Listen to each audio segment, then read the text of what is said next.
आपण पाहतोय पिंपळगाव धरण या धरणावरती आलेलो आहे आणि पहाटेपासून हे बरंचसं पाणी कमी केलेलं आहे.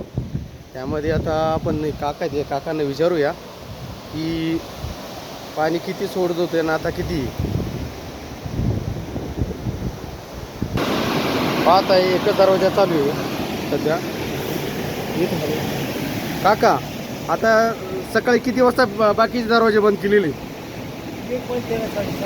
6:30ला एक बंद केलेलं आहे. मग एक दोन चालू होते का? आणि आताचा अंदाजे किती स्क्वेअरने पाणी चालू आहे?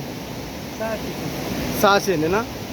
हे आपण पाहतो पिंपळगाव धरणाचे आता 91 पॉईंट काहीतरी टक्के भरलेले वरती आणि त्यामुळे पाणीचा विसर्ग तर थोडा कमी करण्यात आलेला आहे. हे आपण पाहतो पिंपळगाव धरणाच्या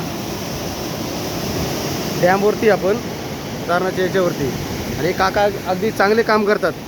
बरेच वर्षापासून हे काकाचं नियोजन असते. दररोजचे अपडेट ही काका देत असतात आणि धरणाचे जे दरवाजे आहेत हे सोडण्याचे त्यांना नियंत्रण जे आहे ते शासन देतं आणि ते त्याच्याप्रमाणे ते चालतात.